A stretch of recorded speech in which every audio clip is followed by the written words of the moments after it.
Welcome to the Ari Hoffman Show on Talk Radio 570 KVI, your home for the politically homeless, streaming live at KVI.com and the KVI app.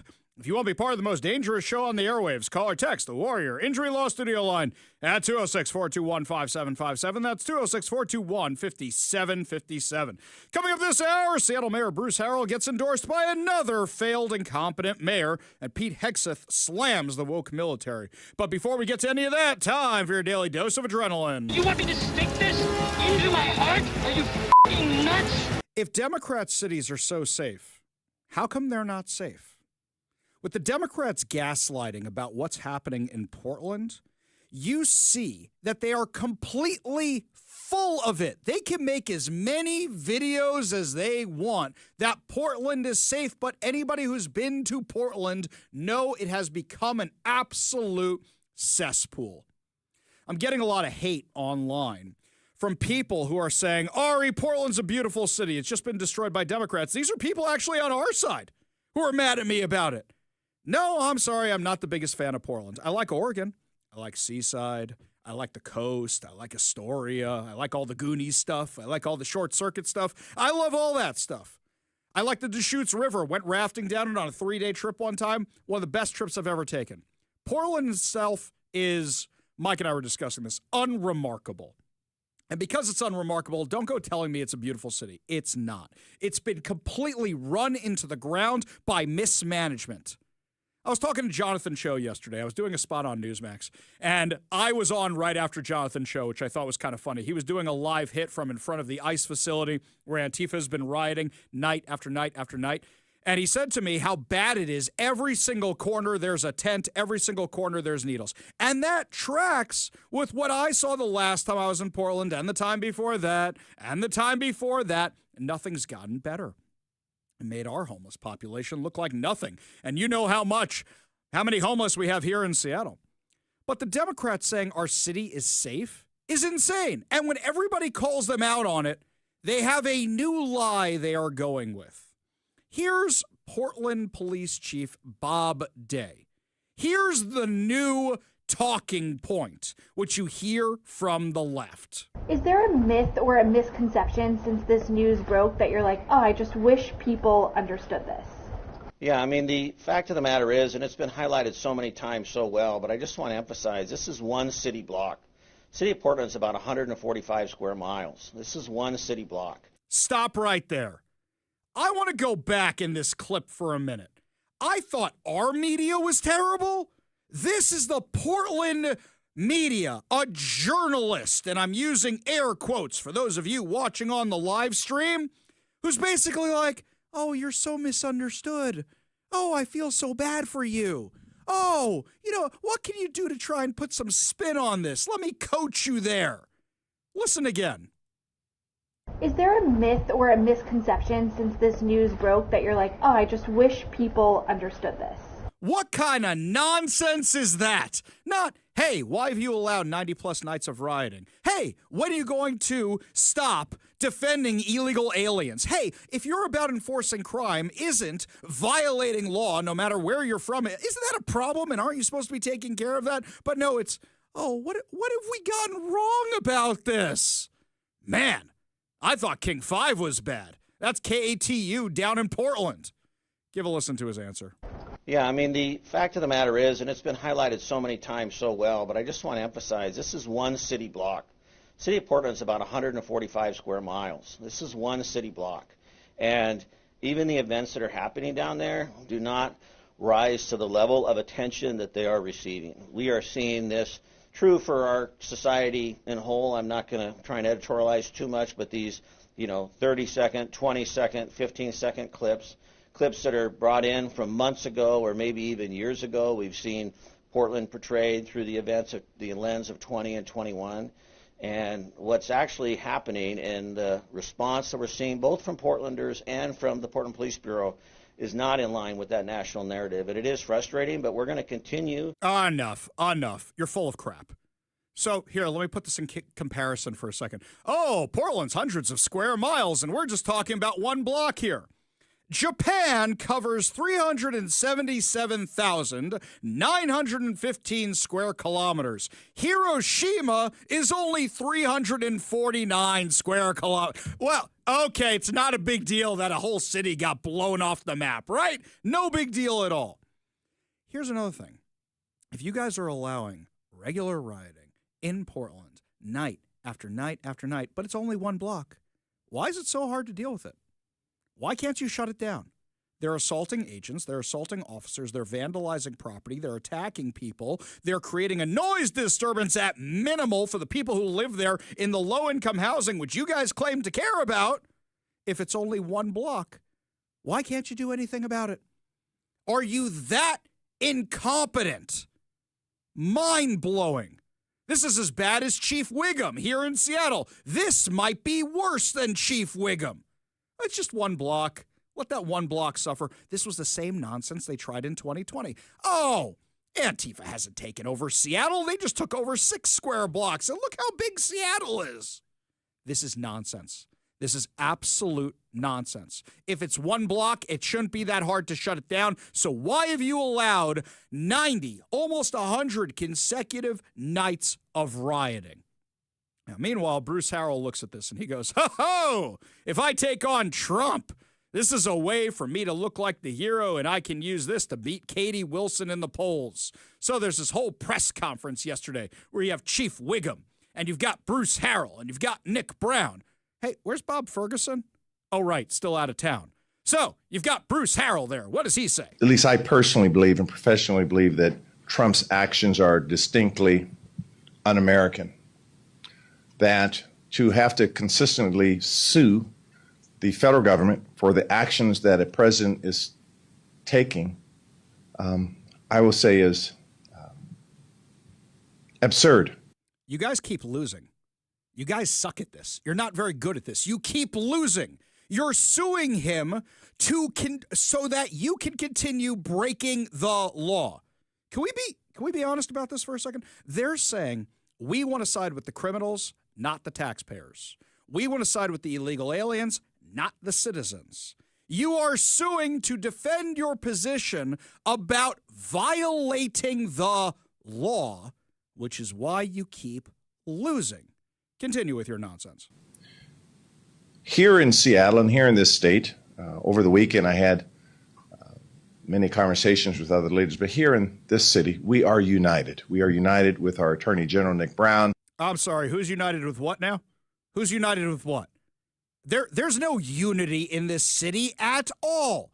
If there was unity in this city, you wouldn't have a challenger who beat you in the primary. Those are your far-left commies. The right hates you, the left hates you.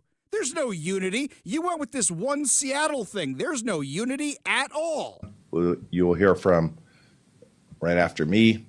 I've communicated with the governor this morning, and we spoke over the weekend. I've spoken, had several conversations with the mayor of Portland, Mayor Keith Wilson.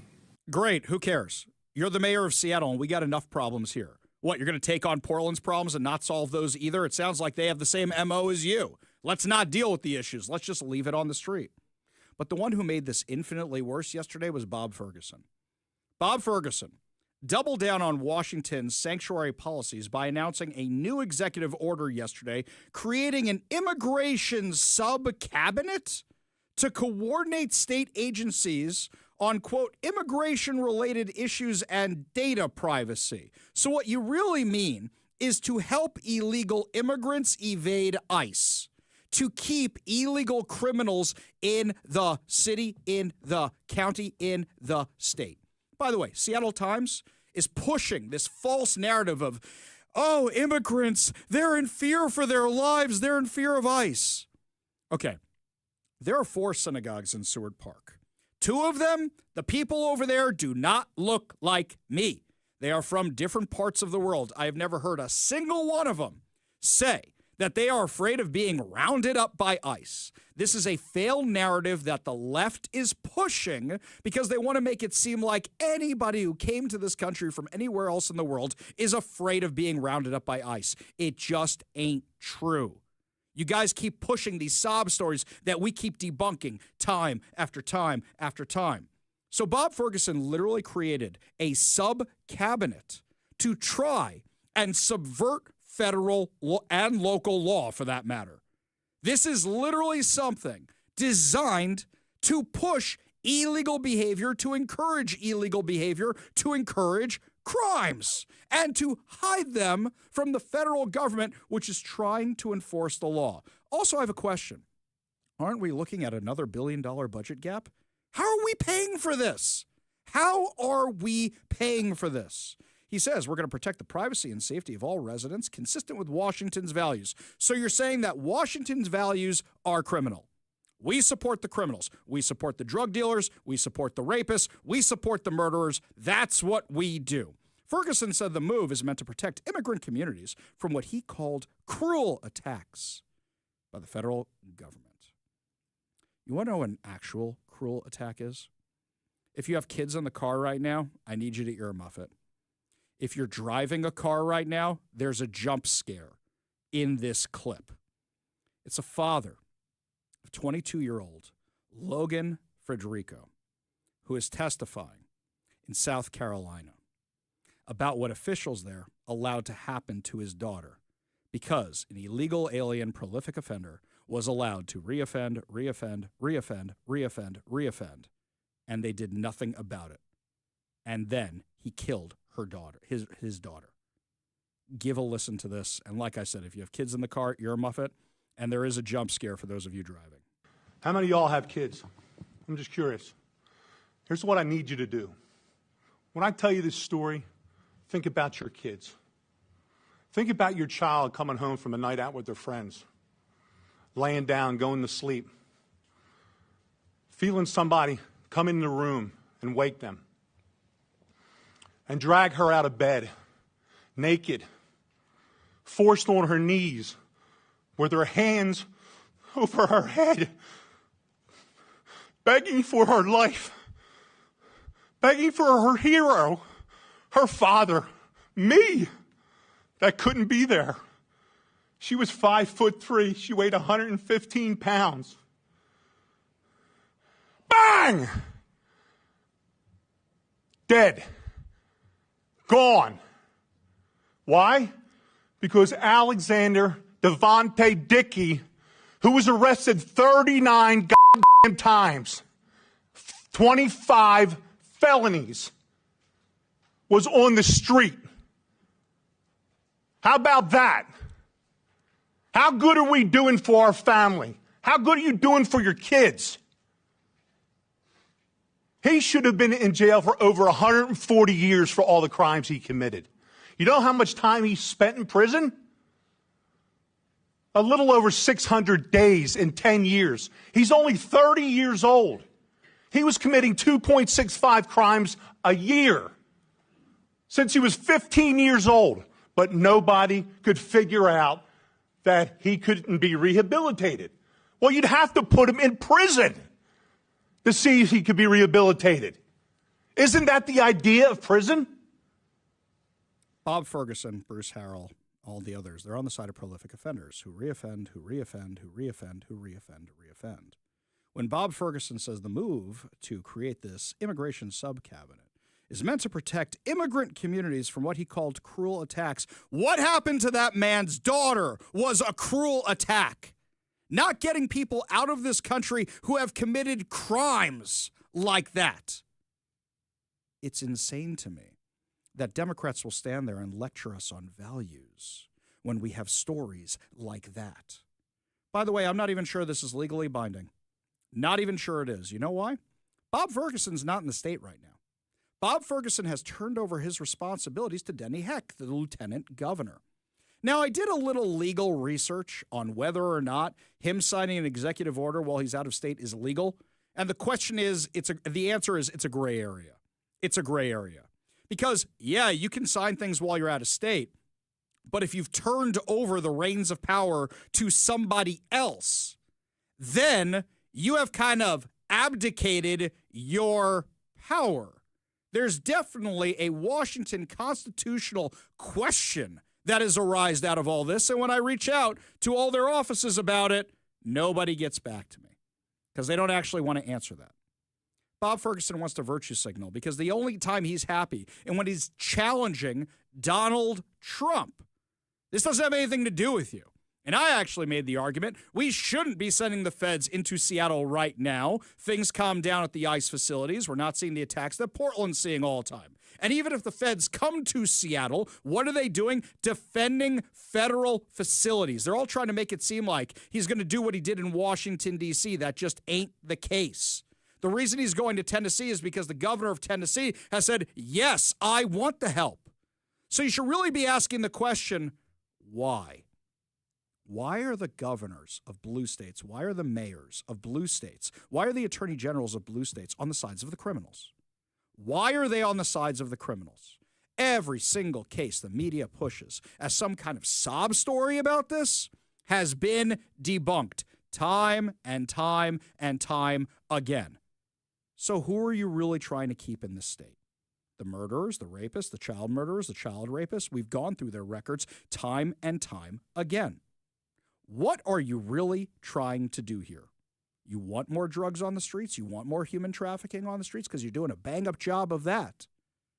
What is the end goal? The end goal is for you to vote for more taxes to protect yourselves. I wish it was something else.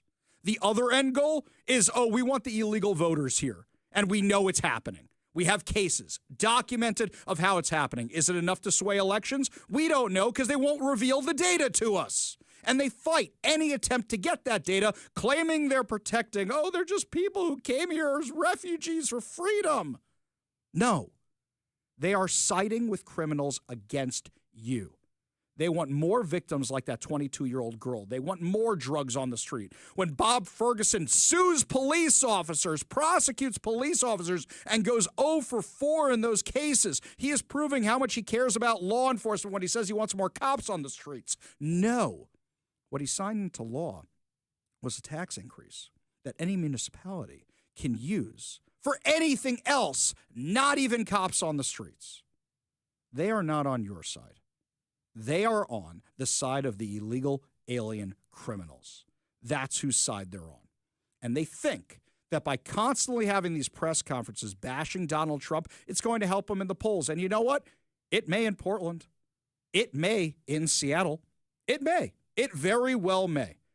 But we've become cautionary tales for the rest of the country that looks at us and goes, why would anybody support this? Why would anybody vote for this? And if you want to be on the same side as the lunatic naked lady in a wheelchair who's banging a drum outside the Portland ICE facility, you may want to question which choices you have made in life that made you get to that decision. The guy running around in a cape and a onesie going, I'm here to fight for the illegal aliens. You have interviews with these people. They don't even know why they're down there. They just think it's fun. It's absolutely insane that these Democrat leaders will run campaign ads saying, I'm fighting for you. And they're fighting for anybody but you, the citizen, the taxpayer. We go to the Warrior Injury Law studio line, take a call from Leonard in Shoreline. Leonard, how you feeling, man? Oh, I'm feeling okay. I'm at home now. I'm going to be here in the house for at least a couple of weeks until I get my splints out of my fingers. Okay. Well, speedy recovery. What's on your mind today? Well, as far as what's going on out there in Portland right now, I think the whole thing is very clear. I think what Mayor Harrell here in Seattle, since he is on the side of criminals, basically is you vote for drug dealers being prepared to be killed. Well, here's the problem, Leonard, is you have a choice between two people who aren't going to do anything about crime. Katie Wilson or Bruce Harrell. What's really the good choice there? You don't have a really good option. Appreciate the call. Appreciate you being part of the show. You want to be part of the show, give us a call or a text at 206-421-5757. That's 206-421-5757. We go back to the Warrior Injury Law studio line, take a call from our frenemy, Bennett the Protester. Bennett, make it quick, coming up on a break today. All right. Well, I wanted to explain more what I was starting to talk about yesterday, why people would be so appalled with ICE that they would protest the way that they're protesting. Now, I want to make an analogy. I understand that it's going to sound appalling. Let me finish, and then we'll spell out explicitly why it's appalling, and then ask why is it any different when ICE does what they're doing now. But imagine... Don't do the Nazi thing, Bennett. Don't do it. Don't do it. No. Okay. No. This is, if anything, worse, but it doesn't involve Nazis. Imagine a candidate running on a platform of we're going to target the worst black criminals in the country. No, Bennett, I'm stopping you right there. I'm stopping you right there. And the reason I'm stopping you right there, Bennett, I'm stopping you right there because this isn't about race. Look at the people being arrested. It's from multiple countries. Not all of them have the same color skin. This argument is tired. This argument is not true. And also, you know what you should do? Do some research into the makeup of the ICE officers themselves. And then try and tell me this is a racial thing because they're not a bunch of white guys. You may want to check that out as well. This whole thing that's about race, I made the point earlier. Nobody in the synagogues that are in my neighborhood that don't look like me is afraid of being rounded up by ICE. So why are the people who are afraid of being rounded up by ICE? Because they are illegal alien criminals. And every single time they have tried to say, oh, look at this sob story. They're a murderer. They're a drug dealer. They have other felonies against them. I'm tired of the narrative because it just ain't true. Appreciate the call. Appreciate you being part of the show. You want to be part of the show, give us a call or text at 206-421-5757. That's 206-421-5757. When we come back, my friends, Seattle Mayor Bruce Harrell is endorsed by another failed, incompetent mayor. I don't think this is going to help him the way he thinks it does. You're listening to the Ari Hoffman Show on Talk Radio 570 KVI.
Well, Seattle Mayor Bruce Harrell is pulling out the big guns to try and win this election, which is probably going to be on a tight margin from Katie Wilson.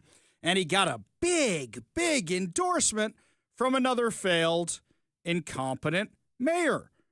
Former Mayor Pete Buttigieg. That's right, made a whole video for Bruce Harrell. He's not wearing his dad's suit. He's grown a little bit of a beard, and it's not a good look for him. It just looks like some kid pretending to look like he needs to be older to get a fake ID. Give a listen. Hi, it's Pete, and today I want to share why I am proudly supporting my friend Bruce Harrell for re-election as mayor of Seattle. Bruce is delivering real change for Seattle, building more affordable housing, making neighborhoods safer, expanding access to childcare. He's turning vision into action with a clear focus on equity, on opportunity, and results. What sets Bruce apart is his deep commitment to equity, shaped by his own lived experience and his lifelong work to lift up marginalized communities. He continues to invest in a Seattle where everyone can thrive. This is the kind of leadership our cities need right now. Thoughtful, bold, grounded in real progress. So I hope you'll join me in supporting Bruce Harrell so he can continue delivering the positive results and change that Seattle needs. This is the thing I love about national endorsements. When I say love, I really mean hate. Pete Buttigieg has no idea what he's talking about. The Chinatown International community, the Chinatown International District, District 2 here in Seattle, which Bruce Harrell was their representative on the city council for years, they hate his guts because he destroyed their community. He put in the Navigation Center, which brought all the drug addicts over there to get their supplies from the city. Bruce Harrell didn't enforce the law, so you had a whole bunch of crime issues there. It hasn't recovered. So talking about how he's all about equity and raising up marginalized communities, no, he's about stomping them down. That's what he does. Bruce Harrell has not made anything better here. Nothing at all. Besides, like I want to listen to Pete Buttigieg, the guy who couldn't fill the potholes in his own city so bad that Pizza Hut had to do it, or was it Domino's? I forget which one, but they had to fill the potholes because it was so bad in his city. He couldn't even get that fixed. Hey, that sounds a lot like Seattle. How bad are the roads around here? Pete Buttigieg, disaster when it came to transportation. Hey, Bruce Harrell has something to do with sound transit. How's that working out for everybody? Yeah, great. One failure endorsing another. Yeah, things have gotten so much better around here, right? From the Seattle Times, a public utility company has started labeling its power poles hoisting fiber optic cables so thieves don't mistake the lines for expensive copper. Quote, "This wire is steel core, not copper. It has no scrap value." If you have to put those signs on your utilities, you have no chance of fixing it. Maybe just try enforcing the law. Maybe just try enforcing the law. I know that sounds crazy. Maybe give it a go. It's like in San Francisco. They leave their doors and windows open in their cars so people won't break the glass when they go shopping. When you have to put signs on that say, "This wire is steel core, not copper. It has no scrap value," you've already lost. By the way, the Starbucks that moved out of town because Starbucks has to cut back the amount of workers they have and the amount of stores that they have, it's already been vandalized. It's already been graffitied. Now, mind you, it was already being graffitied when the place was open on Capitol Hill. But now that's shut down, I was expecting to see a Spirit of Halloween sign over that sucker. Nah. Got all the graffiti. Got all the usual graffiti from the Seattle area. And what are we doing to fix all this? Well, here we go. This from Cairo 7. The minimum wage in Seattle will increase to $21.30 an hour on January 1st, 2026, in accordance with the annual increase required by Seattle's minimum wage ordinance. The 2.6 minimum wage increase will also be applied regardless of an employee's immigration status. Great. Fantastic. I am sure this is going to drive a ton of businesses back to Seattle, right? Or is it more likely it's going to drive them out of Seattle? Do you want to know why red cities are thriving so much? Because they don't do this nonsense and they say, what can we do to make life on business easier? Because if businesses are here, they're going to make more money and they will inevitably pay more in taxes, which is why Florida is considering getting rid of their property taxes. Because they have so much money coming in, they can spend it on all the dumb projects they want and still be able to give a whole bunch of it back. They're not actually spending it on dumb things like laser hair removal for trans surgeries or self-service stations that they consider art. No, that's how Washington bankrupted itself. We had a money surplus, and now we have a massive deficit because of out-of-control spending on stupid while driving away residents and taxpayers. That's how you get Seattle. So yes, thank you, Mayor Pete. I'm sure that endorsement really moved the needle for a lot of people. Lots more to discuss as the show continues. When we come back, Pete Hegseth slams all the woke military generals for letting the U.S. Armed Forces go completely DEI crazy. We'll have the awesome audio for you when we come back. You're listening to the Ari Hoffman Show on Talk Radio 570 KVI.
Most Americans are blaming the Democrats if the government shuts down. That's what all the polling is saying right now. In fact, this is polling from the New York Times.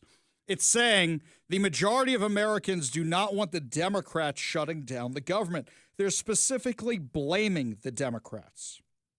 65% of the country, as a matter of fact. Only 27% says the Democrats should shut it down. And yes, this polling was done as to who do you blame for this. So it's not, we're just going to say, there's a shutdown and 65% are against it and 27% are in favor of it. No, they're blaming the Democrats and saying we shouldn't do this. And interestingly enough, 43% of Democrats make up that number. 59% of independents, 92% of Republicans. So what are the Democrats doing? What they're hoping is during the shutdown, people will get more and more and more frustrated, and they keep saying, oh, the Republicans control all the branches of government. This is their shutdown. It doesn't seem to be working because everybody knows Doge. Everybody knows Donald Trump wants to cut federal spending. And they don't think the government should be shut down because Trump and the Republicans said, here's a clean CR, continuing resolution, to fund the government. The Democrats here are trying to make sure there's funding for illegal alien health care. That's what they're trying to do. The American people are not on board with the Democrats, and the polling is showing it. So if they want to shut down the government at midnight tonight, fine, okay. But the Republicans got to be on their game and constantly show how it's the Democrats doing this. Use their own words against them from when they said they shouldn't shut down the government. They didn't want to shut down the government. How dare Republicans shut down the government? You need to run that nonstop. And here's something else. Democrats got a hard decision to make. If the government shuts down, President Trump could just start firing people. If he starts firing people, he's going to get more than what he wanted with a continuing resolution. This is lose, lose, lose, lose, lose. Plus, here's something else. A lot of federal employees, they're already Democrats. So what? You're going to convince them to hate Donald Trump more? No, guys. This is lose, lose for the Democrats. The question is, as this thing goes longer and longer and longer, are people going to start blaming Republicans? Are people going to shift it? Or are the Democrats going to sink deeper and deeper and deeper into their hole? I don't know what the game is here. Is that what the Democrats are thinking? Oh, the longer we can drag this thing out, then we'll turn the attention towards Trump and Republicans? Because it's not what this is the New York Times polling. They're not my little black book of the right-wing media conspiracy. This is the New York Times. So, yeah, I don't know what their game is here. I guess they're just trying a Hail Mary, trying desperately, hoping that polling is going to turn in their favor. It doesn't look like it's going to right now. It really, really doesn't. Now, meanwhile, ABC News is giving away the game. Quote, this time Democrats see some potential political advantages to a shutdown with their base voters spoiling for a fight. Okay, your base voters are now 20%.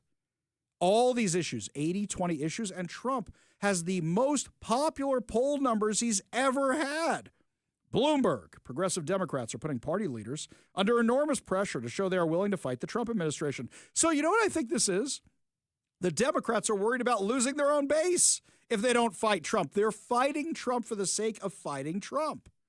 The Hill, Democratic senators increasingly see shutting down the government to send a message to President Trump as a political necessity, Democratic aides and strategists say. These frustrated Democrats think they need to do something drastic to push back on the Trump administration and buck up their own demoralized voters.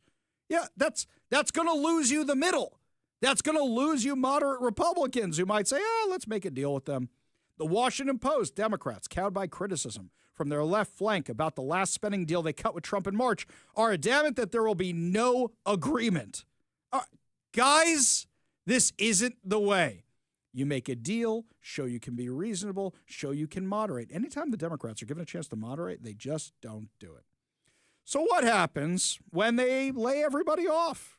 And we know there's certain programs that are affected, certain programs that aren't affected, but it actually gives Trump an excuse to get rid of all the people he hasn't been able to get rid of till now. And mind you, a whole bunch of the generals, in fact, it looks like all the generals in the U.S. military, were called to a meeting with Secretary of War Pete Hegseth. And Pete Hegseth tore into them, absolutely tore into them, saying we're done with all this DEI nonsense. This administration has done a great deal from day one to remove the social justice, politically correct, and toxic ideological garbage that had infected our department, to rip out the politics. No more identity months, DEI offices, dudes in dresses. No more climate change worship. No more division, distraction, or gender delusions. No more debris. As I've said before, and will say again, we are done with that. Yes, exactly. Enough of this nonsense. It's about fighting wars, not who could be war woke or wear weird masks or wear dresses or any of that. It's about fighting wars. Our enemies were laughing at us, but no more. What is President Trump hoping to gain by all this? But as leaders are commitment to every patriot who put on the uniform is to ensure that American military remains the most lethal and dominant on the planet, not merely for a few years, but for the decades and generations to come, for centuries. We must be so strong that no nation will dare challenge us, so powerful that no enemy will dare threaten us, and so capable that no adversary can even think about beating us. Exactly right. Exactly right. In fact, you got to ask, what was the motivation behind all that woke nonsense in the military? Together with many of you in the room, we've brought back the fundamental principle that defending the homeland is the military's first and most important priority. That's what it is. Only in recent decades did politicians somehow come to believe that our job is to police the far reaches of Kenya and Somalia, while America is under invasion from within. We're under invasion from within. No different than a foreign enemy, but more difficult in many ways because they don't wear uniforms. At least when they're wearing a uniform, you can take them out. These people don't have uniforms. Exactly. We have a domestic terrorist problem. Look what's happening out on the streets, but also from within. Why are you guys adopting communist ideology from the critical race theory, which is based on critical theory? The DEI is just another name for it. This diversity, equity, and inclusion. It doesn't make anything more inclusive. It excludes people. Why were they doing this to the military? Because the woke left realized this is where they hadn't been yet.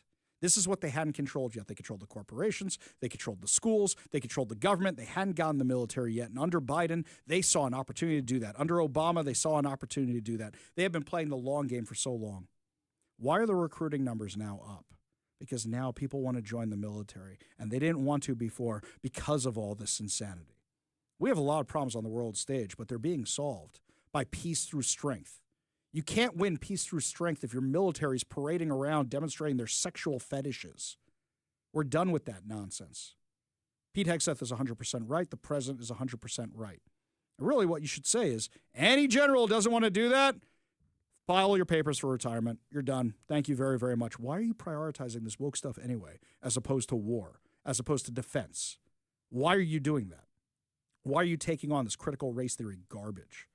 When we come back, my friends, lots more to discuss, including Don Lemon is now saying something is broken in white men.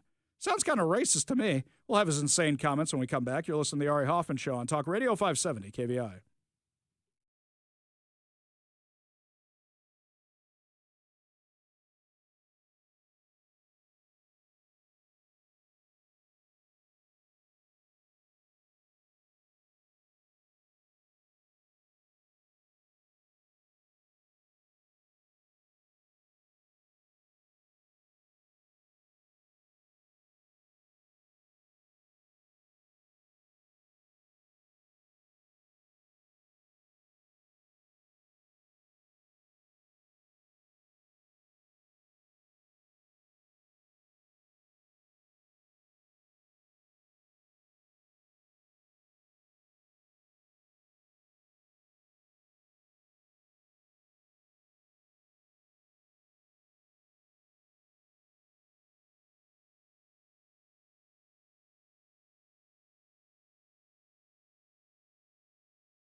So apparently Don Lemon has a podcast?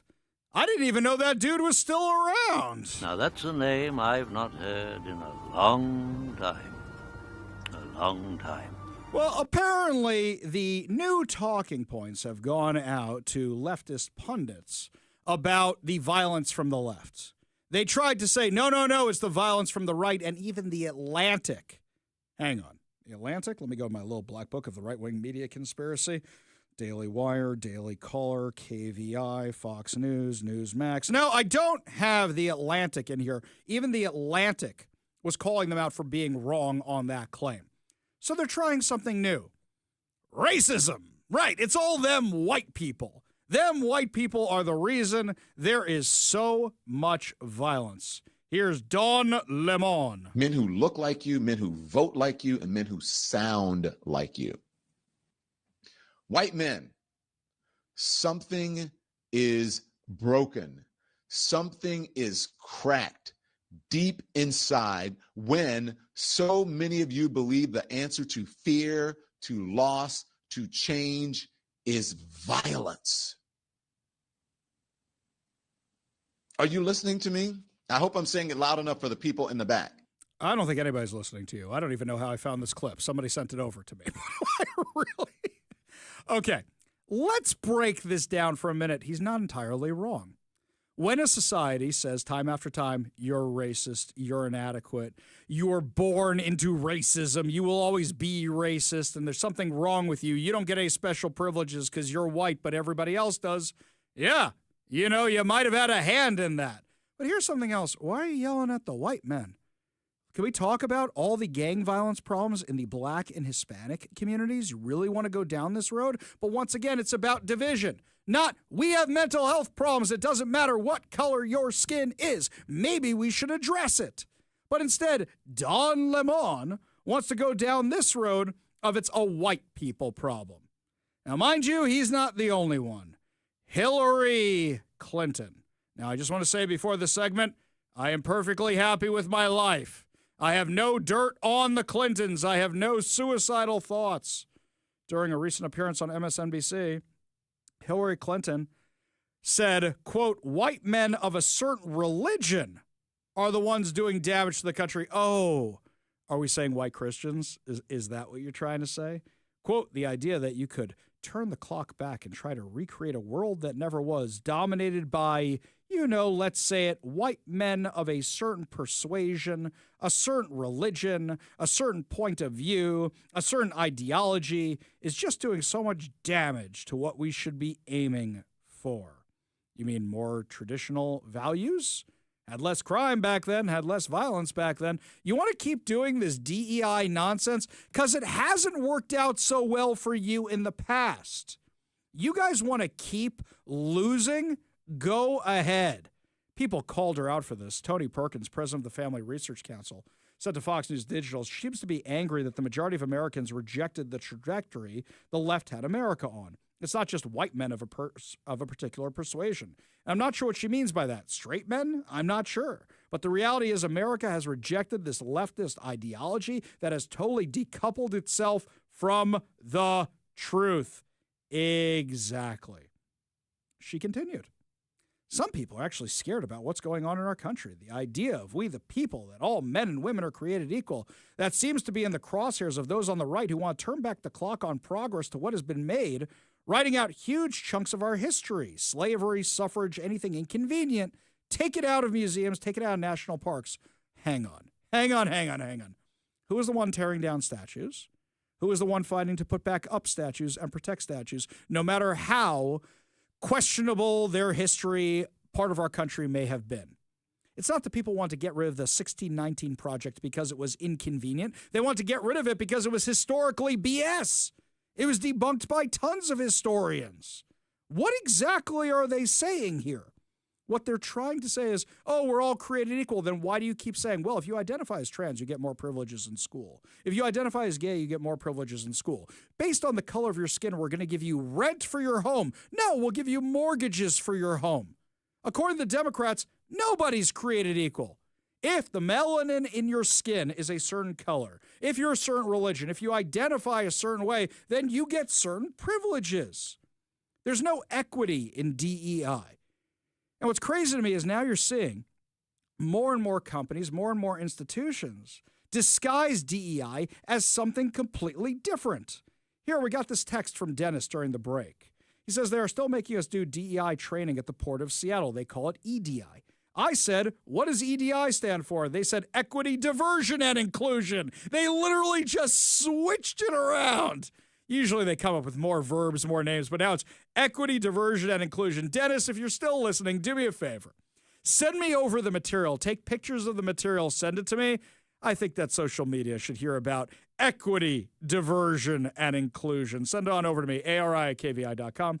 That's ari@kvi.com. Meanwhile, something else that everybody in Washington should be aware of is an extremist group that is making moves to get more candidates elected here in Washington. When we come back, we'll tell you who that group is, we'll tell you who those candidates are, and what they're trying to do. You're listening to the Ari Hoffman Show on Talk Radio 570 KVI.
Welcome to the Ari Hoffman Show on Talk Radio 570 KVI, your home for the politically homeless, streaming live at KVI.com and the KVI app. If you want to be part of the most dangerous show on the airwaves, call or text the Warrior Injury Law Studio line at 206-421-5757. That's 206-421-5757. Coming up this hour, leftist activists have decided to start calling 911 on signature gatherers. I kid you not. But before we get to any of that, got some breaking news for you right now. Talk Radio 570 KVI. Breaking news on the Ari Hoffman Show. I literally just got this email from the King County prosecutors during the break. This is as fresh as news gets. It says Tuesday afternoon, Jeremy Calvin Lawson pleaded guilty as charged for a June 14th felony assault outside the Henry M. Jackson Federal Building in downtown Seattle. You may say to yourself, that name sounds familiar. That circumstance, that location sounds familiar. What are they talking about? The assault of journalist Cam Higbee when Antifa was rioting against the federal building and ICE specifically in downtown Seattle the week of the No Kings insanity and the month before it. You remember they hit Cam Higbee so hard in the head that they dented his helmet. He had a concussion. He woke up the next morning with blood coming down his nose. And the Seattle police were ordered to stand down and watch the whole thing. Katie Daviscourt from the Post-Millennial had to identify who the attacker was so that the authorities could arrest him. And then week after week after week after week went by when the prosecutors were ready to charge this guy. But then the police weren't arresting him week after week after week. Now, let me read to you from the King County prosecutors because you're going to get pretty ticked about this. The standard range sentence for an assault in the third-degree conviction is set by state lawmakers and influenced by a defendant's offender score. An offender score tallies points from previous convictions. Nearly all misdemeanor convictions do not count as points, though previous felony conviction scores as a point on a scale of 1 to 9 plus, which corresponds to the sentencing grid set by state lawmakers. Lawson's offender score going into today's guilty plea for felony offense was 0. None of his 3 misdemeanor convictions counted under the statewide sentencing guidelines. Therefore, a 0 offender score corresponds with a sentencing range set by state lawmakers of 1 to 3 months for felony assault. 1 to 3 months, that is it. Now, a judge can impose any amount of time within that 1 to 3 month range, including credit for the time served in jail, which appears to be 50 days, and the time on electric home monitoring, which appears to be 26 days. For agreeing to plead guilty to the felony assault, prosecutors agreed to recommend 1 month as a sentence. His sentence for the felony assault will ultimately be decided by the sentencing judge. So let me make sure I got this right. From 1 to 3 months, they're saying, oh, we're only going to give you 1 month. With all that other time served, that means they could release him after he pleads guilty. This is nonsense. I have another word I want to use, but I can't use it on air. This is awful. Where's the justice in any of this? His sentence for the felony assault will ultimately be decided by the sentencing judge. At Tuesday's guilty plea hearing, King County prosecutors asked the judge to keep Mr. Lawson on electronic home monitoring ahead of his sentencing date, which the court set for October 17th. Prosecutors noted the seriousness of the assault, which dented the victim's helmet, and know that the defendant's attempt to purchase a firearm earlier this year, less than a week after being served with a temporary protection order for the victim. So hang on a minute. This guy wanted to get a gun after assaulting a journalist, after calling him out by name, after getting a protection order, he wanted to get a gun?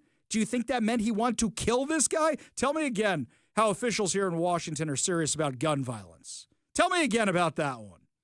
Lawson's defense noted he had no electronic home detention violations. What, you want a medal for that? Bravo. Well done. Really, just wow. After 3 misdemeanors, and then assaulting a journalist, and then wanting to go buy a gun despite a restraining order.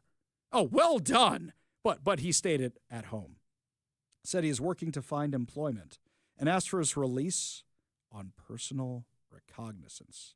Now, I don't blame the defense attorneys. That's what the defense attorneys are supposed to do. But prosecutors, by saying we're just going to give him 1 month, you are incentivizing this behavior. He's going to be treated like a hero, like a celebrity by Antifa. And other Antifa activists are going to say, just a month and it's on home monitoring? I can do that. Let's go assault as many journalists as we want. Tell me again how freedom of speech is under assault by the right when you have an Antifa activist who's getting nothing for assaulting a journalist.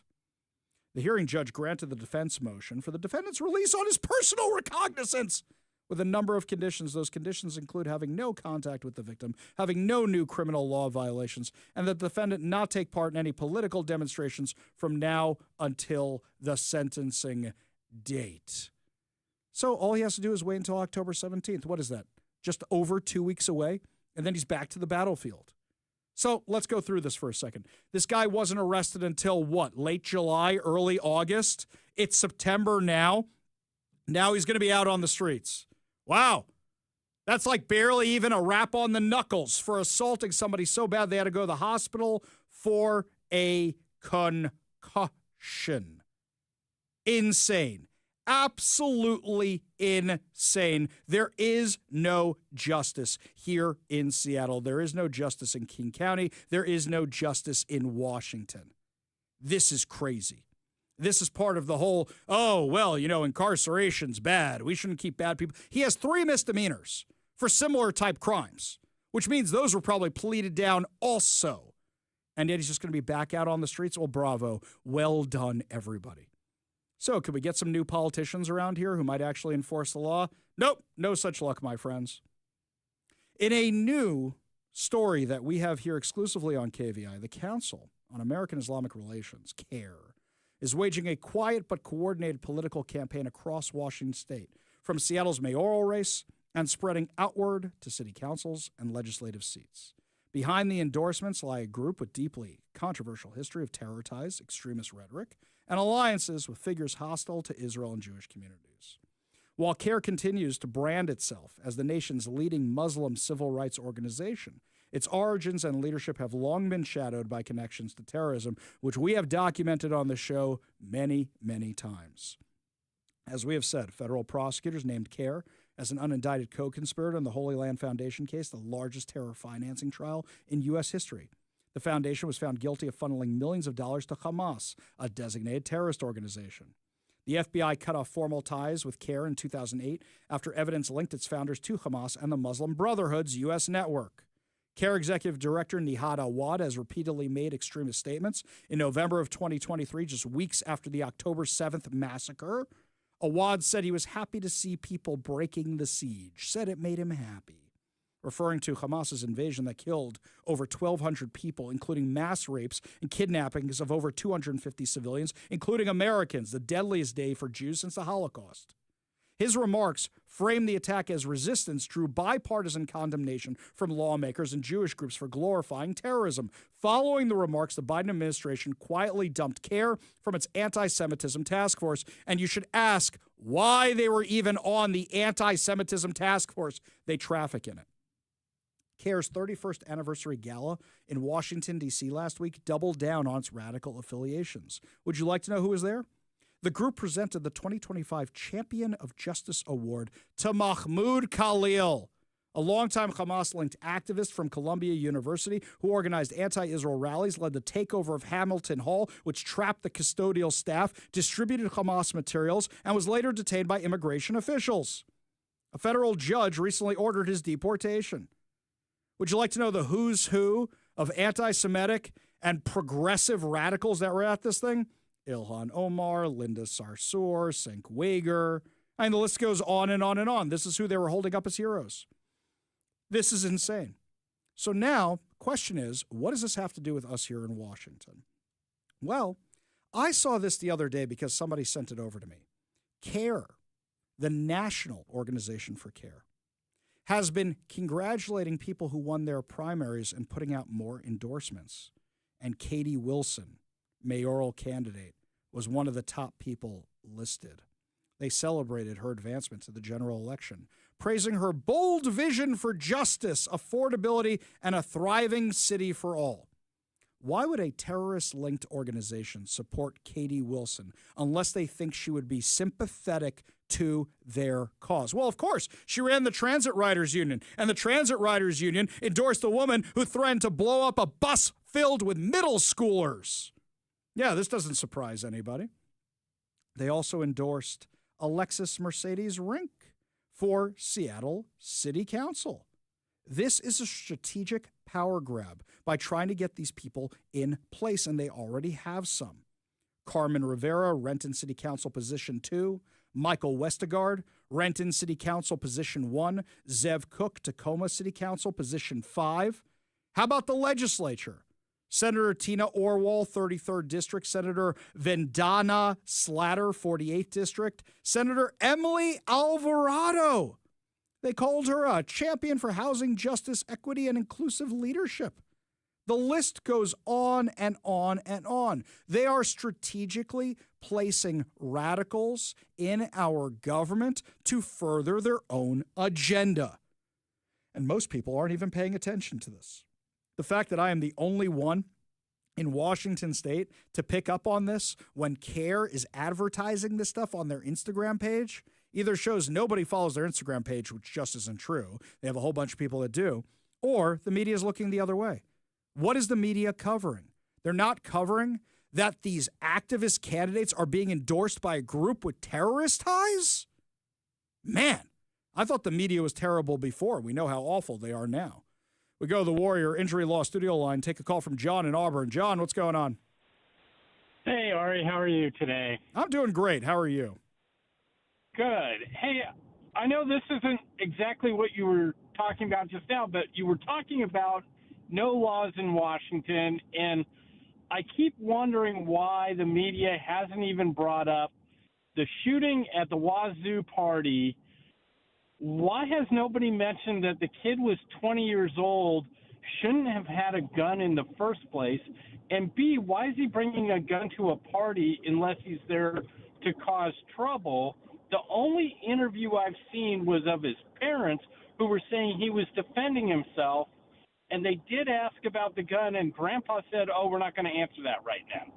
It's like, wait a minute. The kid can't have a gun. Right. So let me put this out there. I haven't seen this case, so do me a favor. Send me over a link, arikvi.com. I don't think I saw the Wazoo case. But I actually, in the next segment, have a case where a kid was planning on shooting up a school in Seattle. And he had gun after gun after gun after gun, and you wonder how this kid got all these guns. I thought all these laws are supposed to make sure that doesn't happen, right? Right. Well, and that's it. I'm a lawful gun owner, and it's like, wait a minute. I follow the laws, and then the laws aren't even enforced that are on the books. Right. Or here's something else. The laws that are on the books can't actually do anything to combat any of this because they're written by people who don't understand guns. So here, I was giving this example to somebody earlier today about the Seattle one, where this guy had drum magazines. I thought those were illegal too. Isn't there a whole lawsuit going on over that? So me, right, I used to have 14 rounds in my mag, or sorry, in my clip mag. I forget which one. People get mad at me for using. I'm going to say magazine. They get mad when I say clips. That's what it is. So I used to have 14 rounds in my magazine. Now, instead, I carry multiple clips because I'm only allowed to have 10 rounds in my magazine. So now I'm carrying more ammo than I was carrying before because of Bob Ferguson, and technically I'm complying with the law. On anybody who knows how to work a handgun, who knows how to do it with any dexterity at all, knows you push a button and then all of a sudden the clip drops out and you reload it in what, half a second? That's it? What did they accomplish with that? Absolutely nothing other than to make a law that doesn't get enforced anyway. Right. Well, really, what it seems like is they're just coming after us for being gun owners. That's what it seems like. They don't want us to be able to defend ourselves against the criminals they release, whether they're illegal or homegrown. Right. Yes, they're coming after the legal people that happen to own guns and keep them locked up and keep them stored. And the criminals don't follow the laws anyway, so what the hell? Exactly. Oh, here, Stephen Port Orchard said magazine, not clips. Yes, okay. That's fine. It depends on what you're If it's a rifle, it's a magazine. Yeah. If it's a pistol, it's a clip. Okay, we'll go with that for now, and then I'll get yelled at more on the text line with everybody who disagrees with you, John. But yes, people. No problem. What happens is that, yeah, they want to go after us gun owners, and they want to go after us for two reasons. One, they don't want us having guns. You know what the other reason is, John? No, they want to know who has the guns, but yeah, but again, that's so they can take them away owner, later. You're going to love this one. Ready? Yes. Have you noticed it's more expensive to buy ammo? Have you noticed it's more expensive to do all this other stuff? Why? Because they want our money. Oh, you want to enjoy your Second Amendment? We're going to make money off you enjoying your Second Amendment rights. That's the second thing. Oh, yeah. Well, that's why you go buy your ammunition in Oregon. Yeah, exactly. Oh, maybe now. You finally gave me a reason to go back to Oregon. The kosher food truck closed down there. So I really had no reason to go down there. It was really good. They had really good meat and brisket sandwiches. John, appreciate the call. Appreciate the conversation. You no worries. You want to be part of the show. You give us a call or a text to 206-421-5757. That's 206-421-5757. And when we come back, my friends, in fact, we're going to tell you the story of that teenager that was planning this massive school shooting and how the police were able to stop it. But then again, how this kid get all the guns in the first place, despite Bob Ferguson's laws. We'll give you all details. You're listening to The Ari Hoffman Show on Talk Radio 570 KVI.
Welcome back to the Ari Hoffman Show. Just a reminder, coming up at 5:45, your chance to win fantabulous prizes, including $50 Daniel's Broiler gift card, plus so much more.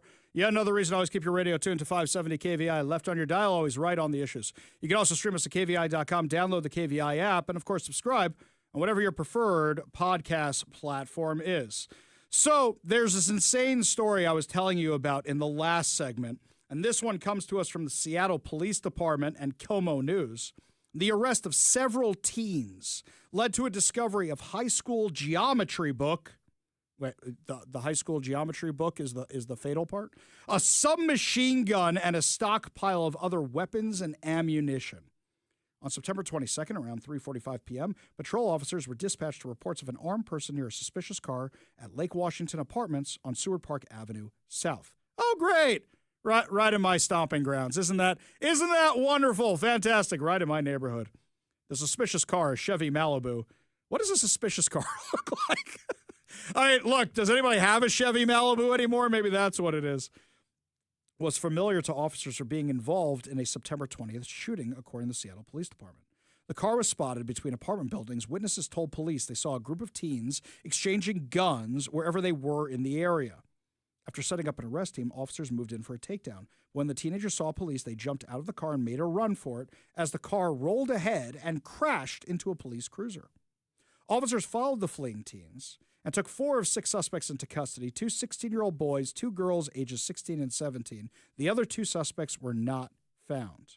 After getting a search warrant for the Malibu, officers recovered a submachine gun with a 30-round magazine, a handgun with an auto switch and extended magazine, handgun with a 50-round drum magazine and auto switch, handgun with a 30-round drum magazine, additional 50-round drum magazine, backpack and extended magazine and ski masks, ammunition crate filled with rifle bullets, and a high school geometry book. Wow. Wow, the high school geometry book really needs the mentioning here in the list of everything else. What's our first question, given our conversation with John in Auburn? How did all the teenagers get all the guns? How did they get all the ammunition? How are they able to possess these giant drum magazines and extended clips when they're illegal in Washington? Police booked 3 of the suspects into juvenile detention. They released the 17-year-old to her parents at the South Precinct. Great. Putting one of them back on the street already. Fantastic. They had ID cards and key fobs. Do you think they were planning on shooting up a school? Do you think this was gang violence? What were they planning on doing with all this? But how'd they get all of it? These gun laws don't do anything. They are designed to take away your gun rights, and they are designed to take away your money. So leftist Democrats can feel good about themselves. What other insane crime stories are we having around here? Let's Go Washington sent out a press release earlier that talked about the high volume of reports of signature gatherers being threatened, harassed, attacked, and having their petition sheets destroyed or stolen. Now, something else they are doing, these radical activists. They are calling 911 on signature gatherers. Yes, it's a real emergency that somebody you disagree with politically needs to be arrested. Tell me again about subverting democracy. The Snohomish County Sheriff had to put out an announcement saying, stop calling 911. This is not an arrestable offense. Now, meanwhile, I didn't like their tweet or their Facebook post that much because they were basically saying, well, we wish we could do something, but we can't do anything about it because, they're actually practicing democracy and their First Amendment rights. So we'll leave it alone about that. But the fact that people are calling 911, this reminded me about last year. Yakima's mayor called 911 on signature gatherers to have them removed from a Walmart. In 2023, the Democrats set up a snitch line to report citizens engaging in democracy, otherwise collecting signatures, with the intent to intimidate and remove them. This is the insane stuff they are doing to try and stop you from having a voice in Olympia. This is how afraid they are of the Parents' Rights Initiative and how afraid they are of the initiative to keep boys out of girls' sports. Not only are they assaulting people, not only are they destroying initiative pages, They are calling 911 to try and stop you. You know what I find entertaining about this? I thought they're the anti-police crowd. But let's call police. Let's give the police a call when we want them, right? What else is going on locally in the crime world that's insane? This one here, I'm just going to read straight from Como News because the reporting is entertaining. Could watching videos about guns, the Second Amendment, and self-defense ultimately lead somebody to murder somebody? Wait, what? That was the theory defense attorneys took in the case against Alex Wagner, 23, who was convicted earlier this year for murdering rideshare driver Abdikadir Gedi Sarif in Edmonds last year. So Jeremy Harris did a whole analysis that found that Wagner was found guilty of second-degree murder for killing the 31-year-old and was sentenced to 19 years and 7 months in jail. The shooting happened in the early morning hours of January 3rd, 2024, when Sharif accidentally almost hit Wagner with his car as he was in the crosswalk, an intersection of Edmonds Way and 236th Street Southwest. Sharif's car moved forward and nearly collided with Wagner. Investigators said Wagner described having to sidestep to avoid being struck by the car. Before being fatally shot, Sharif tried to apologize to Wagner, but Wagner shot him 11 times. Now you're going to blame the YouTube videos? Now you're going to blame the video games?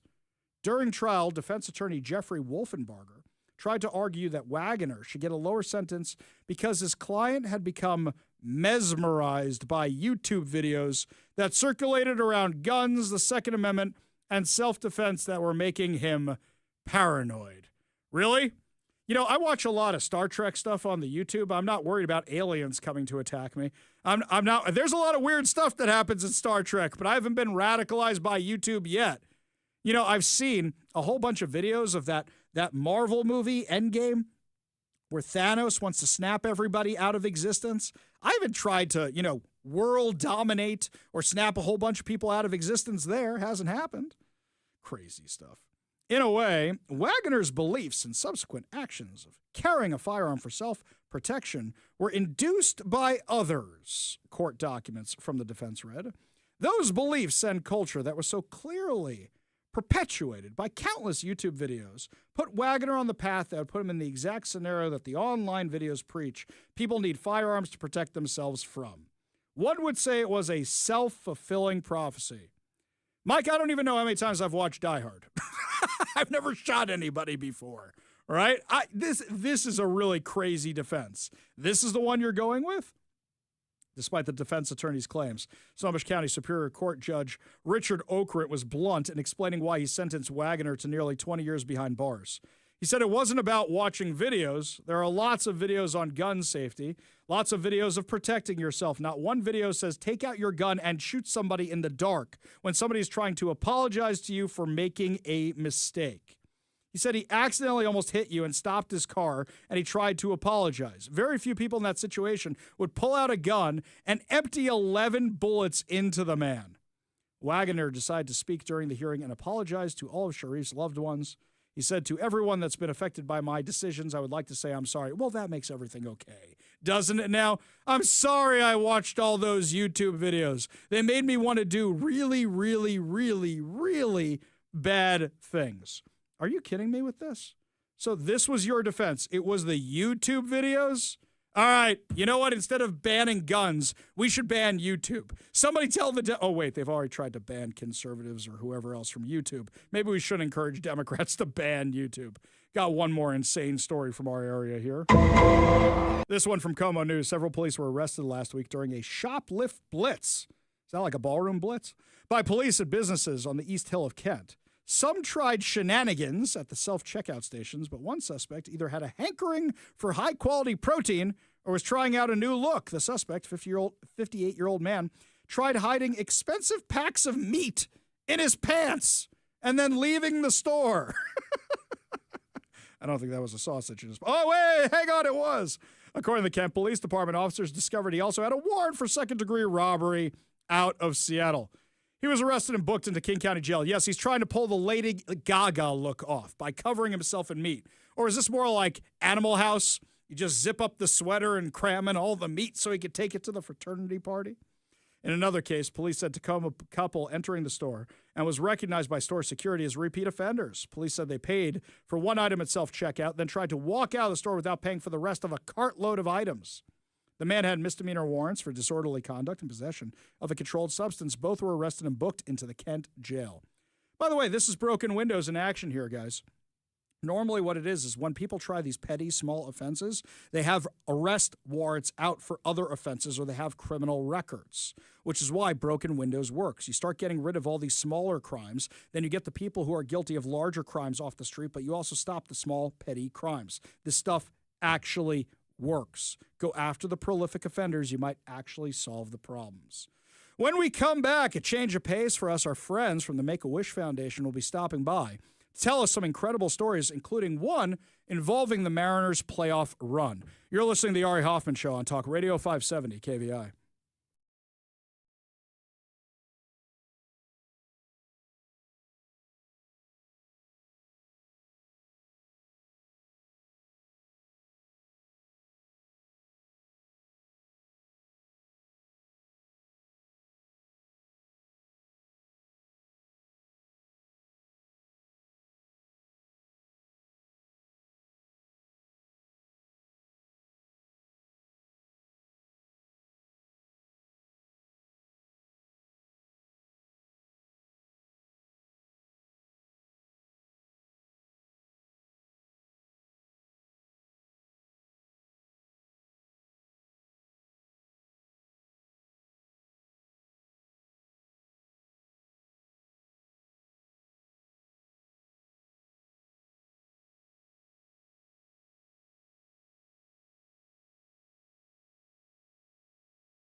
Welcome back to the Ari Hoffman Show. I've been warning for a while, these robots are going to get all of us, my friends. Mike found this story today over on King 5.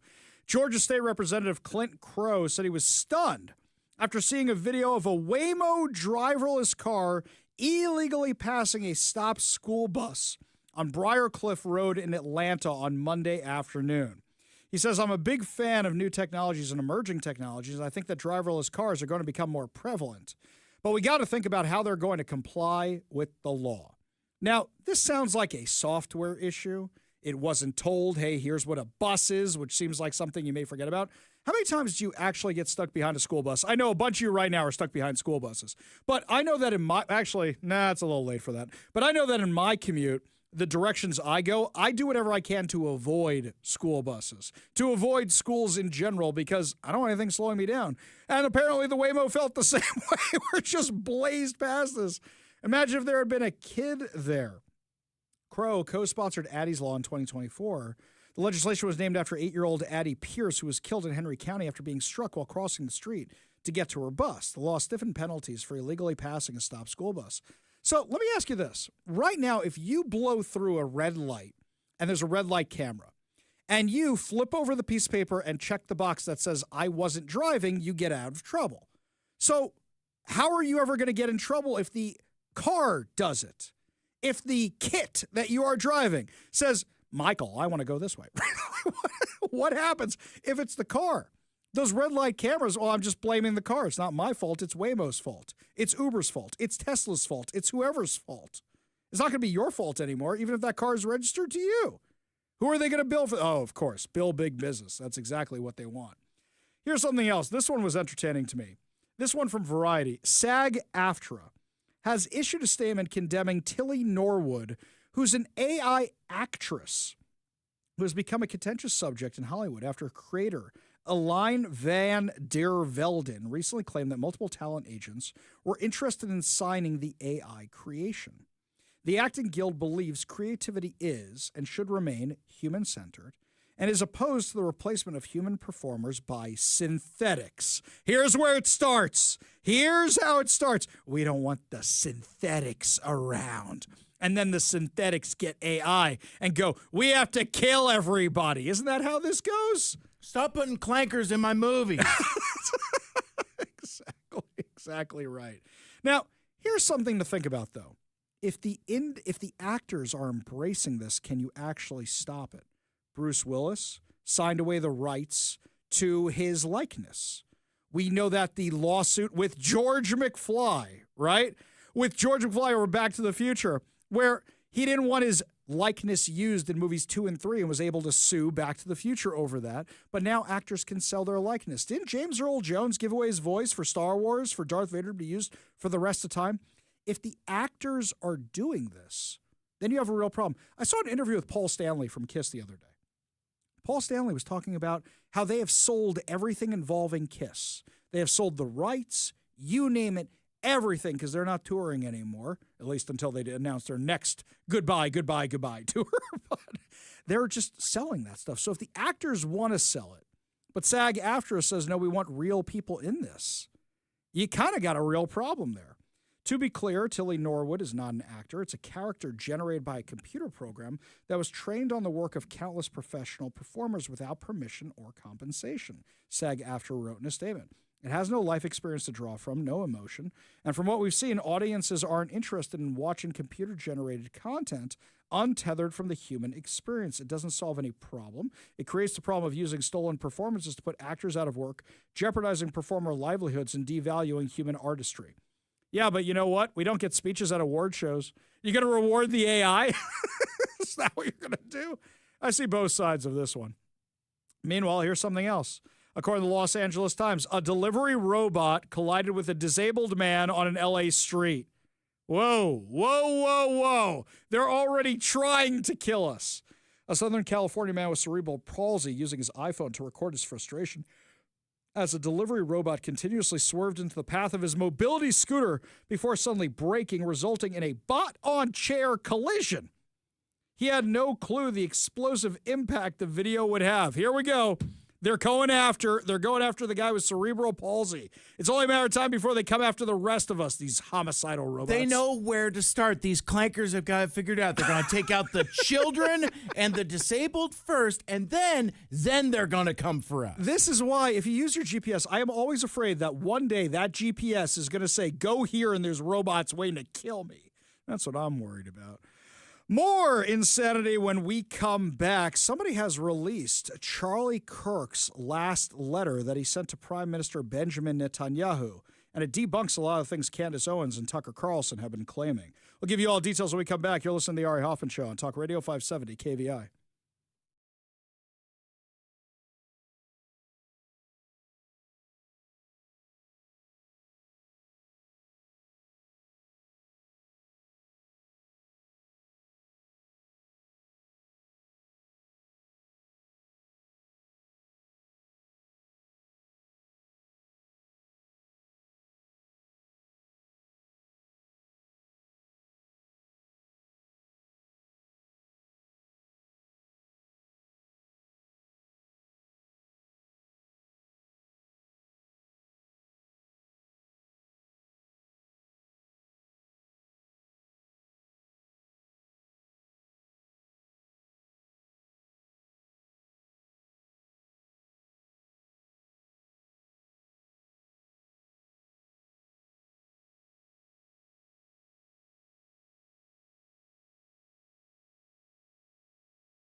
Welcome to the Ari Hoffman Show on Talk Radio 570 KVI, your home for the politically homeless, streaming live at KVI.com and the KVI app. If you want to be part of the most dangerous show on the airwaves, call or text the Warrior Injury Law Studio line at 206-421-5757. That's 206-421-5757. Coming up at 5:45, your chance to win fantabulous prizes, including a $50 Daniel's Broiler gift card, plus so much more. But before we get to any of that, got some breaking news for you right now. Talk Radio 570 KVI. Breaking news on the Ari Hoffman Show. The White House has officially declared an imminent government shutdown after the Senate failed to pass a GOP-backed spending bill to keep the federal agencies funded through November 21st. According to a memo obtained by Fox News issued by the Office of Management and Budget, they said current federal funding levels expire at 11:59 p.m. tonight. Quote, unfortunately, Democratic senators are blocking passage of H.R. 5371 in the Senate due to Democrats' insane policy demands, which include a $1 trillion in new spending. Let's be clear about this. It's not just that the Democrats want to continue the insane spending they have. Anytime there is one of these, oh my God, the government's going to shut down, it's how much pork can we plug into this thing that we add to the spending? And that's exactly what the Democrats are doing. I want to know what you think. Are you happy about the shutdown? Are you upset about the shutdown? And who do you think is to blame? Give us a call or a text, 206-421-5757. That's 206-421-5757. Let me know what you think about the shutdown. Because according to the polling from the New York Times, people are squarely blaming the Democrats. Polling from the New York Times, non-outlet in my little black book of the right-wing media conspiracy, are saying that this is the Democrats. In fact, even 49% of Democrats, or 43% of Democrats, are saying this is the Democrats, 95% of Republicans, and 53% of independents. This is the Democrats' shutdown. Make no mistake about it whatsoever. They want to put more of this insane funding in, and you know what? You know who's going to come out the winner in this in the short term? It's going to be President Trump. So you're furloughing workers. He may get to unilaterally lay off workers. Well, don't threaten him with a good time. That's what he's been wanting to do this entire time. Here's something else. The Republicans had a spending plan. They said we're going to do a continuing resolution to continue funding the government at its current levels, which includes tons of pork. And the Democrats said no to that. I think the Democrats are going to own the shutdown. The question is, as the shutdown continues and the longer it drags on for, who are they going to blame? The Democrats or Republicans? Let me know what you think. 206-421-5757. That's 206-421-5757. Switching gears, the left is having a total meltdown. All the ceasefire now people are having a complete meltdown that there might actually be peace in the Middle East. Congresswoman Rashida Tlaib, Democrat from Hamas, says Trump and war criminal Netanyahu, perpetrators of the genocide, do not get to decide the future of Gaza. Palestinians get to determine the future of Palestine. Lady, they tried to do that. They attacked Israel on October 7th, killed over 1,200 people. When you start a war and lose it, you don't get to complain. Sorry. Your friends did this. Your buddies in Hamas did this. Do you know why they are freaking out? Because what this peace plan does is it says if the Palestinians fail to live up to what the road plan is, the roadmap to peace is, then you know what happens? Israel gets to do what they do. And that's the end of it. Right now, Israel gets to say, okay, here's how we're going to create a Palestinian state, and we're going to do it on our terms so it doesn't become a terror enclave like it did when Israel withdrew from the Gaza Strip in 2005. So all the ceasefire now people should be saying to Hamas, we want a ceasefire now. We want a ceasefire now. Why aren't you agreeing to the ceasefire? Israel has agreed. The U.S. has agreed. Qatar, which is always emboldening Hamas, has agreed. Haven't heard anything from Hamas yet. Because what this thing does is it shuts down Hamas. That's it. No more Hamas. But Hamas will never agree to it. If they do agree to it, now they're saying they want more conditions. They want to negotiate. No. What President Trump has been able to do with this agreement is actually isolate Hamas on the international stage. No more proposals of a Palestinian state. It's just, you guys had your chance. You guys failed at it. Where are all the ceasefire now people? All the ones protesting in the streets, calling on Hamas to shut this down. In fact, Haven't heard a lot from those protesters during this entire process or during other tragedies. Bill Maher was calling this out during a conversation with Nancy Mace this weekend. The fact that this issue has not gotten on people's radar. Right, no one's talking about it. It's pretty amazing. If you don't know what's going on in Nigeria, your media sources suck. You are in a bubble. And again, I'm not a Christian, but they are systematically killing the Christians in Nigeria. They've killed over 100,000 since 2009. They've burned 18,000 churches. This is so much more. These are their Islamists, Boko Haram. This is so much more of a genocide attempt than what is going on in Gaza. They are literally attempting to wipe out the Christian population of an entire country. Where are the kids protesting this? Thank you. Thank you. Because no one will talk about it, so thank you. Absolutely. It's Africa. That's why no one's talking about it, and they should be. You can't read about it in mainstream media. It's sad, so thank you for bringing it up. Well, because the Jews aren't involved. That's why. It's the Christians and the Muslims. Who cares? It's just... Yeah, exactly. Where's the ceasefire now crowd? Where are they? They should be leaning on Hamas. Oh, right. They can't attack the Jews, can't attack Israel. Meanwhile, going over the Warrior injury law text line, this one from Pam and Lake Stevens. Pandemic relief needs to end. Healthcare needs to be fair and efficient, talking about the government shutdown. She's 100% right. John in Lakewood, a little bit more militant version of saying, shut down the federal government. Shut it down regardless of who would be blamed. That's what I'm seeing from a lot of you. This one here from Rick over at my email account. Shut it down and name names who voted against it, says Rick in Lake Taps. We go to the Warrior Injury Law studio line. Take a call from Dan in Auburn. Dan, what do you think? Shut it down or who's to blame? Yeah, shut it down. I think the Democrats must really think that the the economy's doing really well because now they're going to have all this extra money to spend, right? Yeah, exactly. Did you see that they're posting pictures of themselves on social media? Hakeem Jeffries on Instagram is taking selfies of all the Democrats. Look what we're doing. We're standing against Trump. You're shutting down the government, guys. I don't think when you're taking a victory lap on this, it's going to work in your favor. What do you think, Dan? Exactly. The whole thing is a mess, I don't even have words, for the way the government's being operated.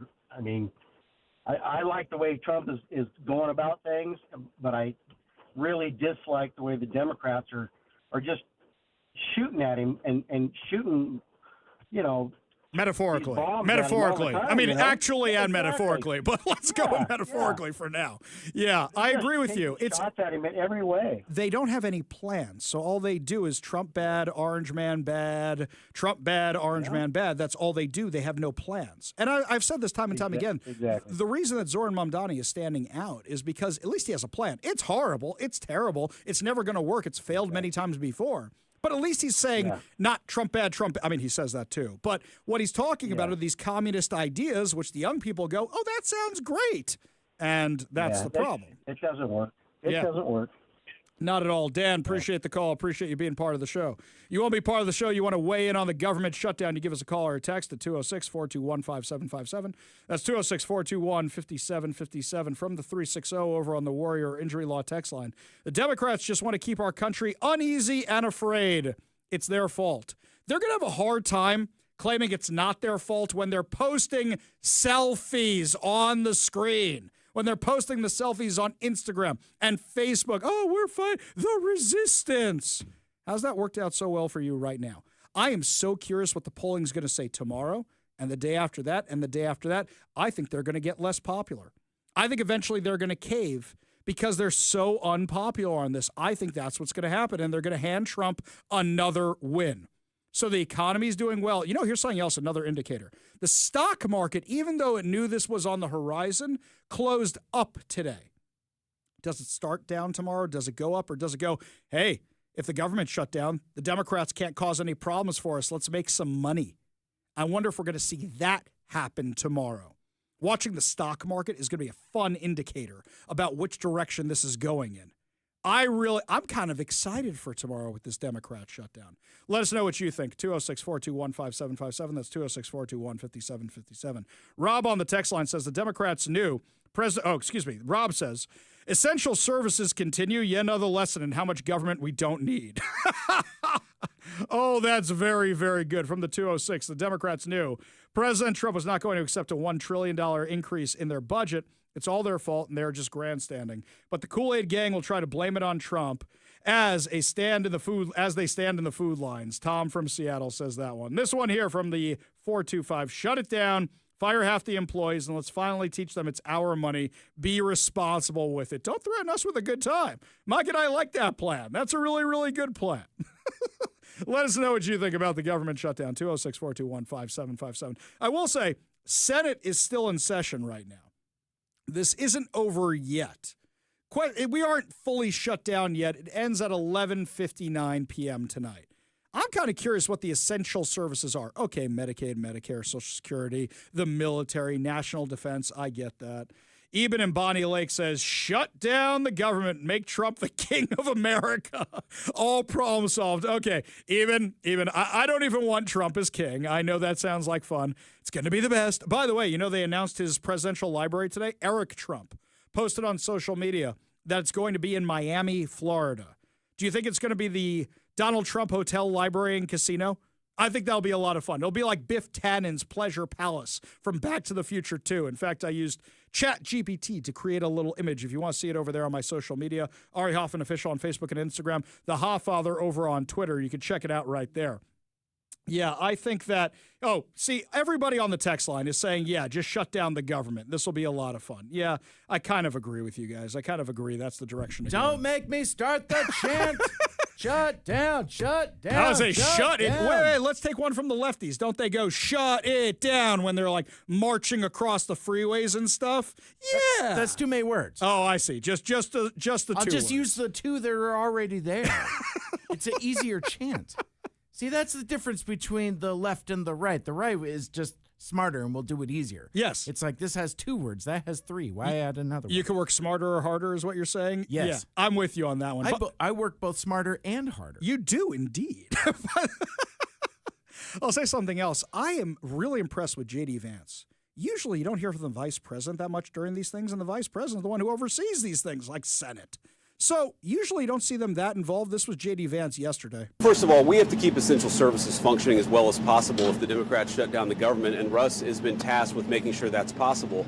Now, you asked about negotiations. One of the things I admired about the president, but frankly the entire team's approach during the conversation we just had with Chuck Schumer and Hakeem Jeffries was, they have some crazy ideas. Giving taxpayer money to illegal aliens for health care, that's a crazy idea.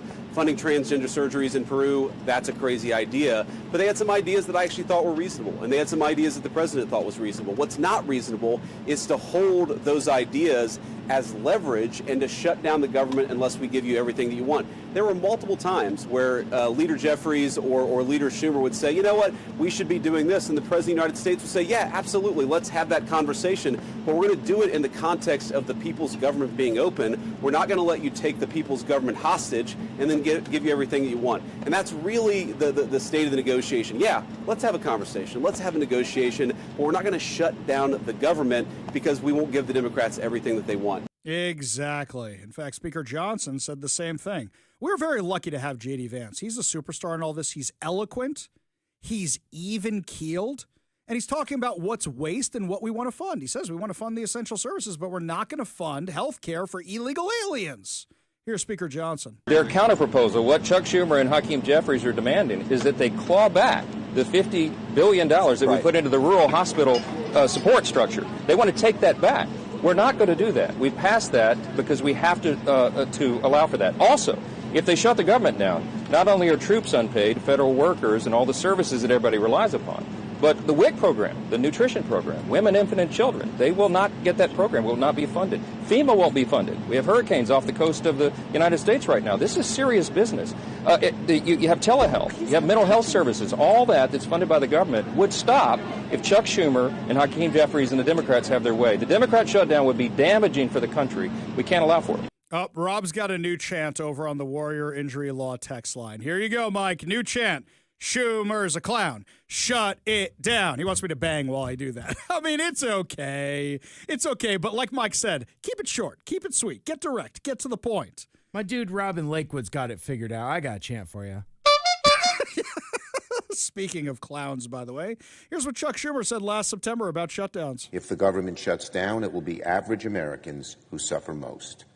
A government shutdown means seniors who rely on Social Security could be thrown into chaos as the Social Security Administration limits certain services like benefit verifications or fixing errors in payments. Our veterans could see regional VA offices shut down and support services put on hold. Some of our military service members could be forced to work without pay.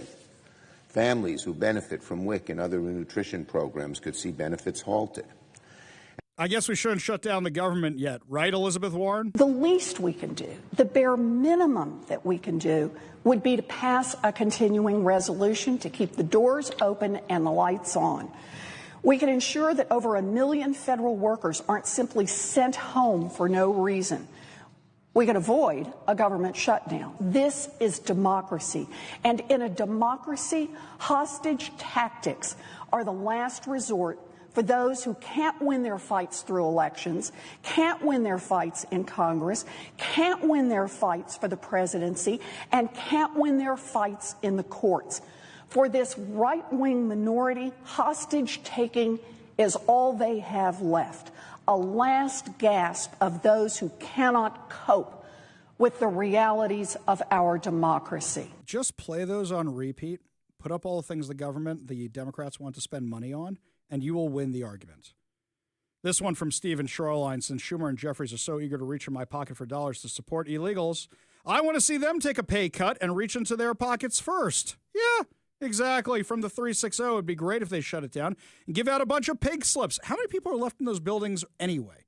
But did the judges still stop Trump from firing all those people, or was he allowed to? I've lost track of all the legal cases at this point. So basically, what's going to happen here is the Democrats are going to get, or Trump is going to get exactly what he wanted. He gets to shut it down and fire a bunch of people. I thought the Democrats wanted all the workers back. Man, this is going to be a terrible, terrible backfire. That's what it looks like on the Democrats right now. I think they are going to lose this battle, and I think Trump is going to get more of what he wanted. Let us know what you think. 206-421-5757. That's 206-421-5757. When we come back, my friends, one of Charlie Kirk's last letters, in fact, it may be his last letter, was actually about Israel. We'll tell you what he said to the Prime Minister, Benjamin Netanyahu, when we come back. But first, Todd Herman's Daily Thoughtcast right now on The Ari Hoffman Show.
Welcome back to the Ari Hoffman Show. Just a reminder, coming up at 5:45, your chance to win fantabulous prizes, including a $50 Daniel's Broiler gift card, plus so much more. Yet another reason, always keep your radio tuned to 570 KVI, left on your dial, always right on the issues. You can also stream us at KVI.com, download the KVI app, and, of course, subscribe on whatever your preferred podcast platform is.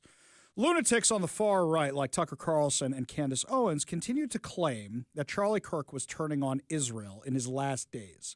And then they keep pushing this insane conspiracy theory, a lot of people on the woke right, that Israel had Charlie Kirk killed, which is nuts. There's no evidence to support that whatsoever. Some of Israel's biggest detractors were even calling that out, saying that's insane. Somebody leaked Charlie Kirk's letter to Prime Minister Bibi Netanyahu. The one that people claim, he was turning on Israel, that's not what it is at all. We have a copy of it. We've found out it is legit, by the way. And this is actually such a nice letter to write, but also a letter, it's constructive criticism. You know, when you ask for constructive criticism, that's what it is.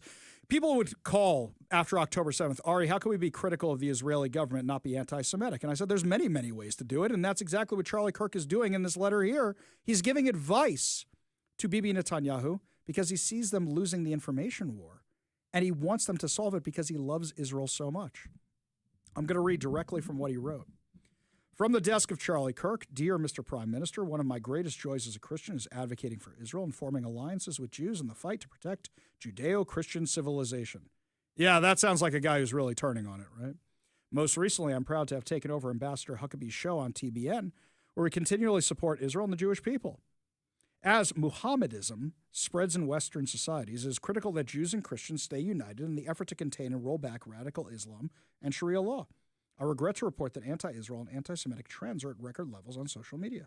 These negative sentiments then flow downstream onto college campuses and even seep into conservative MAGA community. My team and I have spent months analyzing these trends and debating ideas that could help you and your country push back against these disturbing developments. Yeah, really sounds like he was turning on it, right? Anti-Israel sentiment can undermine American support for Israel.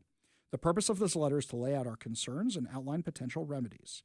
Everything written here is from a place of deep love for Israel and the Jewish people. I think it's important to be brutally honest with those you love. In my opinion, Israel is losing the information war and needs a communications intervention. I started to compose this letter to you on Easter. I should have focused on my family, but I was getting bombarded with messages about the Israeli army, making it difficult for Christians to access church in Jerusalem on Easter. At the time, I did not see any official statements pushing back on this narrative. It was frustrating because pro-Israel surrogates like me should not be in charge of fact-checking every piece of anti-Israel misinformation that pours onto social media. It wasn't just Easter. On my recent campus tours, half the questions I get are about Israel, and they're all negative. I often spend half my time on these campus tours defending Jews in Israel, which I'm proud to do because I love Israel and love the Jewish faith. I spent endless hours with Dennis Prager over the years studying the Torah. Sometimes it feels like I'm defending Israel in public more than your own government. My experience on college campuses matches a recent Harvard-Harris poll, which reported 48% of 18 to 24-year-old Americans support Hamas over Israel. Even in young MAGA circles, Israel is losing support. We're getting huge crowds of 4,000 to 5,000 students on some of my college tours. My campus visits are becoming like a rock concert atmosphere filled with conservative patriots. Yet on these campus visits, I'm constantly confronted with Israel's an apartheid state. Why does Israel conduct ethnic cleansing? Why is America subsidizing Israel's genocide against the Palestinians? Israel and Jews are responsible for 9/11. Above are just a sampling of the negative Israel-Jewish comments and questions I confront on college campuses. I'm accused of being a paid apologist for Israel when I defend her. However, if I don't defend Israel strongly enough, I'm accused of being anti-Semitic. I know you've got a seven-front war in my fetching. Excellent use of the Yiddish there. Pales in comparison. But I'm trying to convey to you that Israel's losing support even in conservative circles. This should be a 5-alarm fire. I'm often asked, why is Israel killing so many innocent civilians in Gaza? I know Israel goes to great lengths by dropping flyers and even calling civilians to clear out areas about to be bombarded. I know Israel posts maps showing which areas should be evacuated. I know the Hamas uses civilians as human shields, but 90% of the younger generation get their news from social media and podcasts, and there's very little pushback or fact-checking by the Israeli government and or pro-Israel supporters in the media, especially social media. I would strongly suggest Israel not always depend on subcontracting their information war efforts to surrogates in America. Mr. Prime Minister, I urge you to revamp your information warfare strategy from top to bottom. Sometimes the impression is given that Israel thinks everyone hates them, so why care about winning over hearts and minds? If there's any truth to this impression, I urge you to consider that social media and podcasts is where you fight for the hearts and minds of younger generation. Obviously, all this negative Israel propaganda on social media easily translates into pro-Hamas, free Palestine sentiment on many college campuses. And then Charlie Kirk lays out how to actually solve this. And actually, he's taking a page out of Turning Point and the Trump administration's playbook. For starters, you need a rapid response media team. President Trump does this very effectively on social media with his own account and his White House Rapid Response 47 team. By the way, they have some of the best clips that we use here on the show. The president has strong fighters like Stephen Miller and Caroline Leavitt who battle the press every day. Honestly, I don't even know if you have a press secretary. You are an eloquent defender of Israel, but you need a team of information warriors out there pushing back every day. And by the way, they had that at the beginning of the war, and they haven't had it in a while. Why don't you push back? Anti-Semitism and anti-Israel propaganda fill the void. A pro-Israel friend recently asked me, do Israelis even care how the world perceives their country? Too, I strongly recommend putting together a team of pro-Israel experts who can fact-check misinformation in real time from Israel. He says you need something like an Israel Truth Network, which I can include in social media channels and one-stop source of information website. Have you considered inviting some of the released hostages to go on a speaking tour in the U.S.? Maybe interview regular Israelis on the streets, asking them what they love about their country. Interview Jews, Israeli Arabs, Druze, Orthodox, secular. Ask Israelis, what do they wish the world knew about Israel? Let Israelis explain in their own words how Israel is a pluralistic society, a free country, with elected leaders unlike all the surrounding authoritarian Arab nations. Charlie Kirk was telling Israel exactly how to win the information war. He then went on how they need to explain Iran better. He went on for 7 pages about how to fix everything, and there is nothing anti-Semitic about it. This is truly constructive criticism that should be put to work immediately. And anybody who is trying to dance on his grave or use him to try and push a false narrative should be ashamed of themselves. Yeah, I'm talking to you, Tucker Carlson and Candace Owens. We go to the Warrior Injury Law studio line, take a call from Transit Joe. Transit Joe, what's up, man?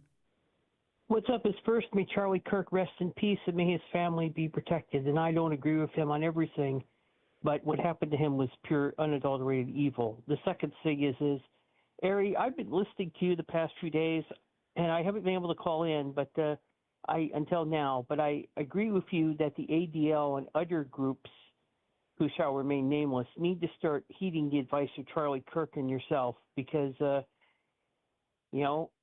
we've got all this anti-Semitism out there. We've got Alex Zimmerman and his craziness. We got the UW. We got all this going on, and where is the rapid response against even the local media? Exactly. And in fact, people who should be asked to speak for the ADL are not. Instead, they're obsessed with actors. They like actors. They like putting actors out there because they're famous people. But when I reach out to the ADL asking for help or something here, they don't want to be involved at all. I stopped even asking them for help because they are committed to just staying in politicians' good graces. Like, for example, here's one for you. When the ADL was banned from public schools, you know what they should have said? We are encouraging every Jewish kid to drop out of public schools and go to private school. They should have done that. It could have caused a Jewish education renaissance, and it could have really hurt the public schools. But instead, they're like, please, oh, please, let us back in. What a tactical mistake. I'll add something else, too. Where is the pressure on Governor Ferguson to declare anti-Semitism? I mean, I've got emails of you reaching out to the governor's PR lady. It doesn't look like she writes you back. Doesn't look like she forwards your emails for a response. You know what? Joe, you just reminded me of something. Why don't you file a public disclosure request for my name and the governor's email accounts and see what you get? Oh, that's great. I can't wait to see what you find, Joe. I really can't. Appreciate the call. Appreciate the support. Appreciate the kind words. You want to be part of the show, give us a call or text at 206-421-5757. That's 206-421-5757. When we come back, my friends, more of your calls, more of your texts, and it looks like Kamala Harris's book is on the way to breaking records. Is that because I bought it? just out of morbid curiosity. I'll give you all details when we come back. You're listening to the Ari Hoffman Show on Talk Radio 570 KVI.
Welcome back to the Ari Hoffman Show. Just a reminder, if you want to see this beautiful face, but this receding hairline, check out our live stream over at Facebook, X, Rumble, and YouTube. Kamala Harris's book has apparently been doing gangbusters business because people like me have been buying the thing. In fact, if you're watching the live stream, you can see the book right here. It's got all these notes on it because I keep finding more and more insanity in this thing, and I'm only a third of the way through this thing. There's one section that I thought was particularly entertaining where Kamala Harris asked Greta Gerwig, the director of the Barbie movie, to help script some of her speeches. It seems like she just wanted to meet as many celebrities as possible. And this little excerpt here talks about her celebrity interactions, which brings us to the latest installment of Deep Thoughts with your Vice President, Kamala Harris. At 5:29 p.m., staff alerted me that the British songwriter Charlie XCX had posted, "Kamala is Brat." Brat was the title of her latest album and identified me with her brand. Edgy, imperfect, confident, and embracing. From then on, our rebranded Kamala HQ social media site was awash in her signature color, lime green, and posts supporting us used that color. I can't. She said that Gerwig helped her rehearse. And she said she did 27 drafts of her convention speech because she knew what was writing on it. She said that Gerwig was very serious about her job and she wanted me to stand there and emit animal noise. What? What are you talking about? What is going on with this book? Oh my God, it just gets worse and worse for this woman. Holy cow. She says that delegates at convention wore t-shirts saying Kamala is Brat. And I think most of the country went, yep, that's right. And not in a good way. Yeah, she's awful. She's terrible. So this is the direction you want to go in. I mean, there is so much awfulness in this book. It just makes you wonder. This thing is the burn book. I can't say that enough. She is mad at everybody in this thing. Literally. Point of clarification, Ari. I'll let you finish. Let you finish. Beyonce had the best video ever, but I'll let you finish. Could you clarify what a burn book is? Because I don't think we like to put books in the fire here in America. Of course not. So I thought I mentioned it yesterday, but to say it again, Mean Girls. Yes, but today is today. Yesterday was yesterday. That's why I didn't say it today. In the movie Mean Girls, we know that Regina George, who likes to say mean things about everybody in school, her and her buddies in the Plastics create this book called The Burn Book, where they say burns about people, and they write these mean things about people, and then the thing goes public, and that's part of the movie Mean Girls. That is literally what this thing is. Kamala Harris is a mean girl. She says mean things about people and then puts it in her little book. I got to say, this is something here, guys. There is so much bad in this thing. I don't even know where to begin. It's on the first page. On the first page. Here we go. This is her quotes on the first page before you even get into the book itself. The amount of energy necessary to refute BS, but she wrote the word, is an order of magnitude bigger than to produce it. That's the quote you put on the front page. She says, I got loyalty, got royalty inside my DNA. I was born like this. Kendrick Lamar DNA. That's on the first page. That's on the first page. This thing is so bad. And then it gets into her and the Bidens. Oh, her and the Bidens. This is just terrible. Literally, she's telling the story about when she goes to the White House and Jill Biden asks if she's still loyal to Joe Biden. Are you kidding me? We used to joke on the show that the worst job was the White House food taster because Kamala was trying to kill the president. When she found out, she treats it like it's such a burden that he's dropping out. Are you kidding me? She was probably dancing through the hallways going, I get to run for president. It's probably like that scene in Veep in the bathroom between Julia Louis-Dreyfus and her weird aide, where they're all excited that she gets to be president. That's probably what this was, this revisionist history. No wonder Jill Biden was mad. Probably thought, oh, you're not loyal to us anymore. You just want your own thing. Was she ever loyal to them? Either way, this whole book, this thing is trash. And I'm not saying you should go out and buy this thing because it's awful. Get one from the library or get one from Goodwill a month from now. These things are just this thing is trash. Absolute trash. I don't think there's a single page in the first third of this book I have read which doesn't have a post-it on it in some kind, because there is so much insanity in this book. She's mad at Tim Walz. She's mad at Joe Biden. She's mad at Jill Biden. She's mad at, you name it, she is mad at them. Of course, she's mad at Donald Trump, but that pales into comparison to the mean things she says about Democrats. Guys, this thing's like a train wreck. You just can't look away from it. That's really what it is. And you just laugh as you read it. Even the title, 107 Days. Oh, if I had 108, she would have won the election? Is that what she's trying to imply? I think it is. Only good news to wrap up the show, like the fact that Kamala Harris isn't president of the United States. Your good news headlines, your good news giveaway, your chance to win a $50 Daniels Broiler gift card, plus so much more. You're listening to the Ari Hoffman Show on Talk Radio 570 KVI.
It is time to feel good as we wrap up another amazing episode of the Ari Hoffman Show right here on Talk Radio 570 KVI. And before we get to our good news headlines, we had the people from the Make-A-Wish Foundation come in to say thank you for us raising all those miles for them this summer. And it was kind of fortuitous timing because today at the White House, President Trump had a whole bunch of kids in the Oval Office who were there about a deal he made with Big Pharma, with Pfizer specifically, about lowering the price for cancer drugs. And it's amazing how sometimes these things are coincidence, line up that way. But when our friends from the Make-A-Wish Foundation were in here, they were telling us about one specific story about a kid who really wanted to go to a Mariners game. And then Mike found the story over on King 5. Give a listen.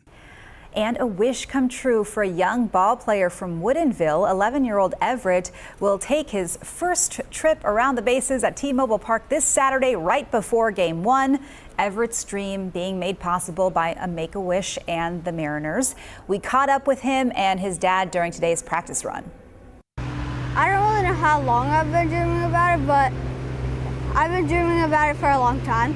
He's already gone through some really difficult treatments. Every single day is a challenge. So when you get opportunities to have any sort of moment of joy, it's really important. And to be able to do this today, to be able to do it again on Saturday, that's definitely joyous moments for our family, but especially for Everett. He loves baseball. It's going to be great to see him on the field on Saturday. And as for Everett's advice for the M's in the postseason, take a listen. They should win.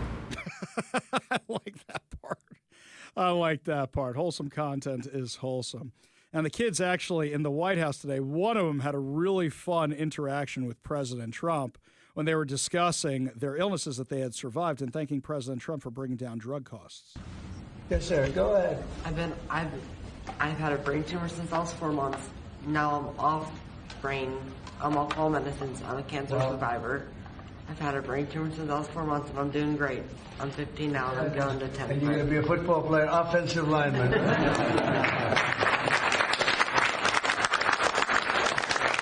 Now, the kid he's saying this to is a little huskier, shall we say. It's a bigger looking kid, and that was just a really sweet moment with all those kids in the White House today. You could tell who knows how to talk to kids. You can tell who doesn't know how to talk to kids. President Trump's got a lot of grandkids. He knows how to talk to kids.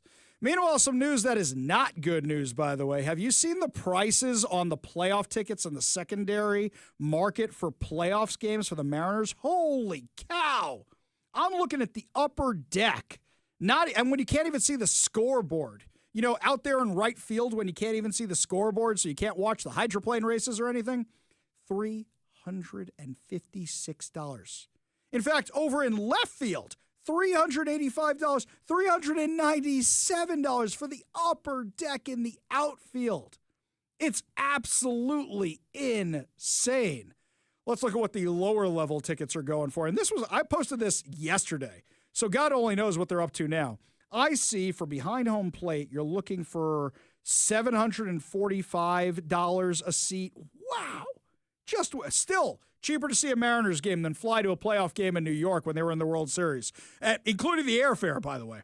So this is nuts, absolutely nuts. If you're going to the Mariners game, let us know. Give us a text at 206-421-5757. That's 206-421-5757. Meanwhile, word of caution to everybody going to the Mariners this weekend. On Saturday and Sunday, you got some competition. Sounders are playing and the Seahawks are playing. I don't normally say take mass transit, but finding a parking spot is going to absolutely suck. So I highly recommend you actually take advantage of mass transit. Don't take Uber. Holy cow. Mike, the other day I was thinking of taking an Uber to the stadium just because my wife was going to come pick me up and we were going to go to a movie. It was $60 from my house to the studio. $60. I don't live that far away. It's crazy. Meanwhile, young Zach actually hung up a sign for the Mariners in our studio right there. He's got one of the seize the moment signs with the trident over there that they're giving out. So I can be a bandwagon fan through all this because I'm so mad at the Mets, I don't even want to talk about it anymore. So yes, go Mariners. Did the Yankees win already? I think the Yankees are winning right now in their wild card game, or they won already. I have to check the scores when we're done with the show today. Before I forget, your chance to win fantabulous prizes. Today, we are giving away a $50 Daniel's Broiler gift card. Daniel's Broiler has been a Seattle favorite since 1980.